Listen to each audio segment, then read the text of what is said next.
আমার প্রিয় নবীর কাছে মালাকুল মউত আজরাইল আলাইহিস সালামকে পাঠাইলেন। চিৎকার দিয়ে বলুন সুবহানাল্লাহ। আল্লাহর প্রিয় নবী তিনি কেমন নবী? আল্লাহর নবী তিনি মৃত্যুবরণ করেছেন, কিছুক্ষণের জন্য তিনি মৃত্যুবরণ করেছেন।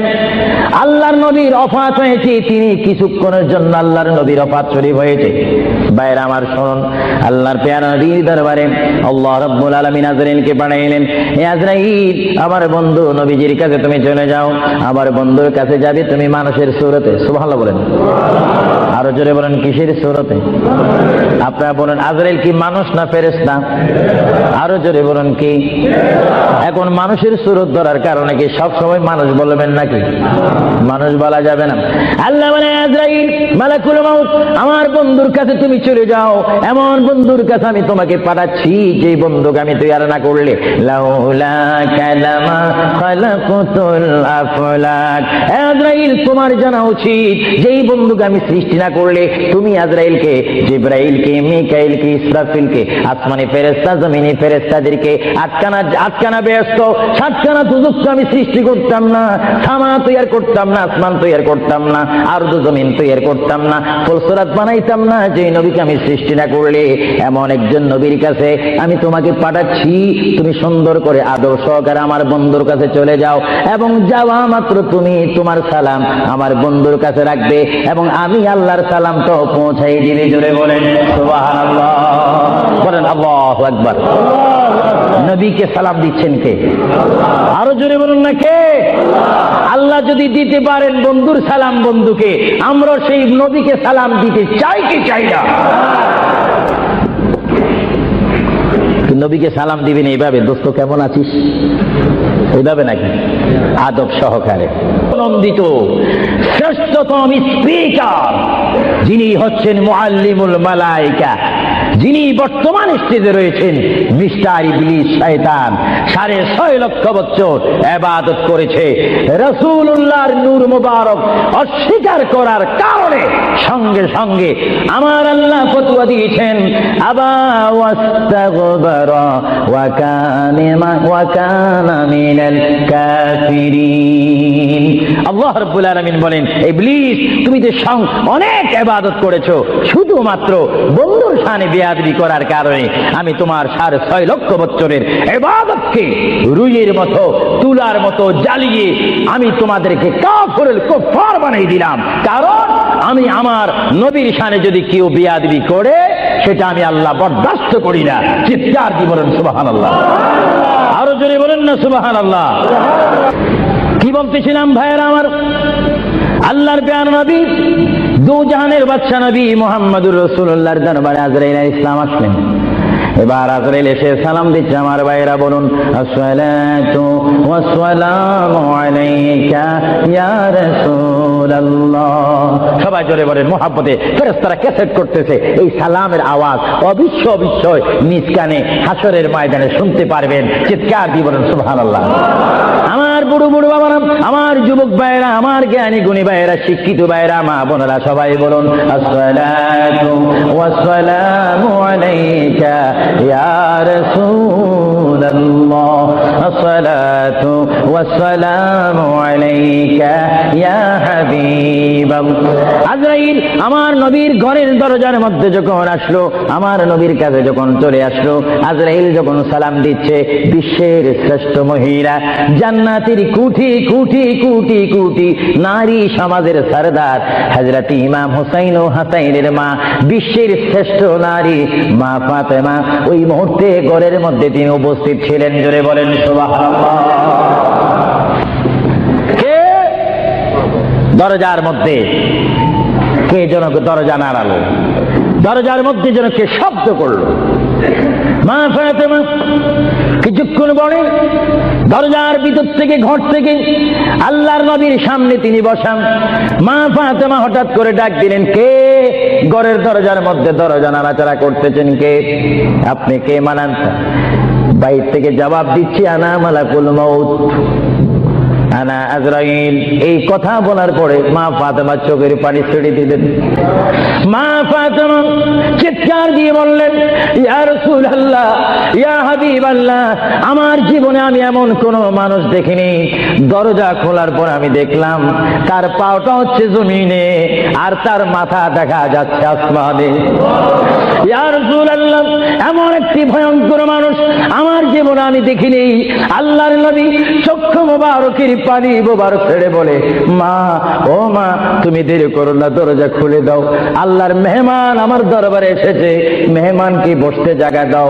ইনি হচ্ছে মালাকুল মউত, যে বাবার থেকে সন্তানকে নিয়ে যায়, সন্তান থেকে বাবাকে নিয়ে যায়, মা থেকে ছেলে নিয়ে যায়, ছেলের থেকে মা নিয়ে যায়, এর নাম হচ্ছে মালাকুল মউত আজরাইল। হে আমার মা ফাতেমা, তোমার কোনো কথা বললে আমাকে বলে দাও, কিছুক্ষণ পরে আমি দুনিয়া ছেড়ে আমার আল্লাহর মহান দিদারে চলে যাবো। জোরে বলেন সুবহানাল্লাহ, বলেন আল্লাহু আকবার, আরো জোরে বলেন আল্লাহু আকবার। আমরা মহান আল্লাহ চাই কি চাই না? আরো জোরে বলেন চাই কি চাই না? যদি মহান আল্লাহ চেতে হয়, পেতে হয়, মানতে হয়, একটি মাত্র আদর্শ আমাদেরকে জমিনে মানতে হবে, রাখতে হবে, যে আদর্শের প্রতীক ওয়ালার নাম সবাই বলেন মুহাম্মাদুর। আরো জোরে বলেন না মুহাম্মাদুর। মা ফাতেমা কাঁদতে শুরু করলেন, আমার নবীও কাঁদতে শুরু করলেন। মা ফাতেমা বলে, ইয়া রাসূলুল্লাহ, ইয়া হাবিবাল্লাহ, বুঝিছি মনে হয় আপনি চলে যাবেন, না হয় আমি চলে যাব।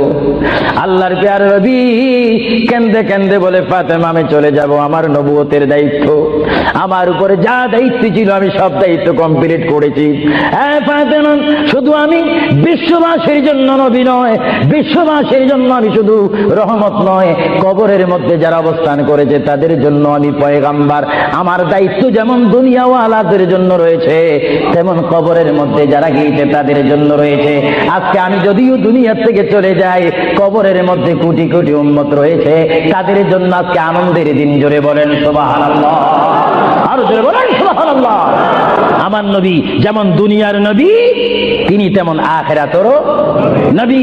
তিনি যেমন বিশ্ববাসীর জিন্দা যারা রয়েছেন, নারী সমাজ, মহিলা সমাজ, পুরুষ সমাজ, আমাদের জন্য নবী যেমন রহমত, যারা কবরের মধ্যে নারী পুরুষ অবস্থান করেছে তাদের জন্য আমার নবী রহমত। চিৎকার দিয়ে বলেন সুবহানাল্লাহ।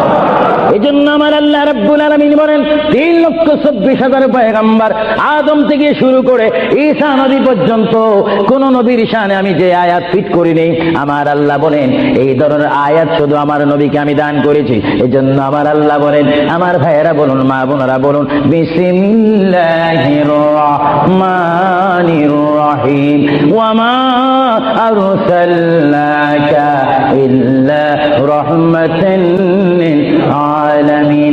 আমার আল্লাহ বলে, হাবিব, হে আমার বন্ধু, হে মুহাম্মদুর রাসূলুল্লাহ, আপনাকে আমি আসমানের জন্য, জমিনের জন্য, আরশের জন্য, কুরসির জন্য, মানুষের জন্য, জিন জাতির জন্য, ফেরেশতার জন্য, আমার সৃষ্টির মধ্যে যত সৃষ্টি রয়েছে সকল সৃষ্টির মালিক হচ্ছে আমি আল্লাহ রব্বুল আলামিন। আর সকল সৃষ্টির জন্য রহমত হচ্ছেন আপনি রহমাতুল লিল আলামিন। হাবিব, আমি আল্লাহ, যেখানে আল্লাহর ক্ষমতা থাকবে সেখানে আপনার রহমতের ক্ষমতা অবশ্যই থাকবে। জোরে বলেন সুবহানাল্লাহ, বলেন আল্লাহু আকবার। যেখানে আমার আল্লাহ বলেন সেখানে মুহাম্মাদুর, আরো জোরে বলেন যেখানে আল্লাহ সেখানে মুহাম্মাদুর। প্রিয় ভাইয়েরা আমার, মুহাম্মদ রাসূলুল্লাহর দরবারে মালাকুল মউত অবস্থান করেছেন, উপস্থিত হয়েছেন, এসে গেল। আল্লাহর প্যারা নবী মুহাম্মদ রাসূলুল্লাহ সাল্লাল্লাহু আলাইহি ওয়াসাল্লাম মা ফাতেমাকে ডাক দিয়ে বলে, হে আমার কন্যা ফাতেমা, তোমাকে আমি জানিয়ে দিতে চাই আমার আর বেশি সময় নেই, তোমার যদি কোনো কথা থাকে তুমি আমাকে বলে দাও, আমি তোমার কথাগুলো শুনবো।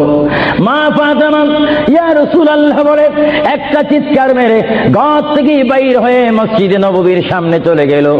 মা ফাতেমা সেখানে গিয়ে দেখে ইমাম হাসান হোসেন খেলাধুলা করতেছে। মা তার সন্তানকে ডাক দিচ্ছে, হাসান আর হুসাইন, তোমরা বুঝি এখানে তোমরা খেলা খেলাধুলা করতেছো, আমার বাবা বিশ্ব নবী মুহাম্মদুর রাসূলুল্লাহ সাল্লাল্লাহু আলাইহি ওয়াসাল্লাম দুনিয়ার থেকে চলে যাচ্ছে। তোমাদের যদি কিছু চাওয়ার থাকে, পাওয়ার থাকে, তোমরা আমার বাবার কাছে চলে যাও। আল্লাহ রাবিবের নাতি ইমাম হাসান হোসেন ইয়া নবী বলে বলে, ইয়া রাসূল বলে বলে চিৎকার দিয়ে দিয়ে তারা আমার নবীর কাছে চলে আসলো। কিতাবের মধ্যে আসে দুনো ভাই আল্লাহর নবীকে জড়ায় ধরে বলে, নানা গো, ও নানা, আমাদের বাবা আলীর মতো গরিব সাহাবী দুনিয়ার মধ্যে নাই। নানা, আমাদের মা ফাতেমা জান্নাতের মহিলাদের সরদার বলে আপনি ঘোষণা দিয়েছেন, আমাকে জান্নাতের নওজওয়ানদের সরদার বলে ঘোষণা দিয়েছেন। নানা গো, পৃথিবীর বুকে থাকতে হলে তো পেটের প্রয়োজন আছে, খিদার প্রয়োজন আছে। ও নানা, যখন দুনিয়ার মধ্যে খিদা পাইতো 3 দিন 4 দিন পর্যন্ত আমার মা আগুনে চুলাতে আগুন দিতে পারতেন না। টাকা নাই, পয়সা নাই, চুলাতে পর্যন্ত আগুন জ্বলে না, পাথর বেঁধে বেঁধে আমরা রাত্রে ঘুমাইতাম। ইয়া রাসূলুল্লাহ, ইয়া হাবিবাল্লাহ, আপনার রহমতের চেহারার দিকে যখন নজর করতাম আমাদের পেটটা ভরে যাইত, খিদার কথা আমরা ভুলিয়ে যাইতাম। ইয়া রাসূলুল্লাহ, আপনি যদি দুনিয়ার থেকে চলে যান, আমরা কার চেহারার দিকে নজর করে আমাদের পেটের খিদা দূর করব? আল্লাহর নবী চক্ষু মুবারকের পানি ছেড়ে বলে, হাসাইন আর হুসাইন, তোমরা কেঁদো না। যতবার তোমরা নামাজ পড়বে আর নামাজের মধ্যে তোমরা বলবে আসসালামু আলাইকা আইয়ুহান নাবিয়্যু ওয়া রাহমাতুল্লাহি ওয়া বারাকাতুহু, যতবার তোমরা আমাকে সালাম দিবে ততবার আমি তোমাদের সামনে উপস্থিত থাকবো। জোরে বলে সুবহানাল্লাহ।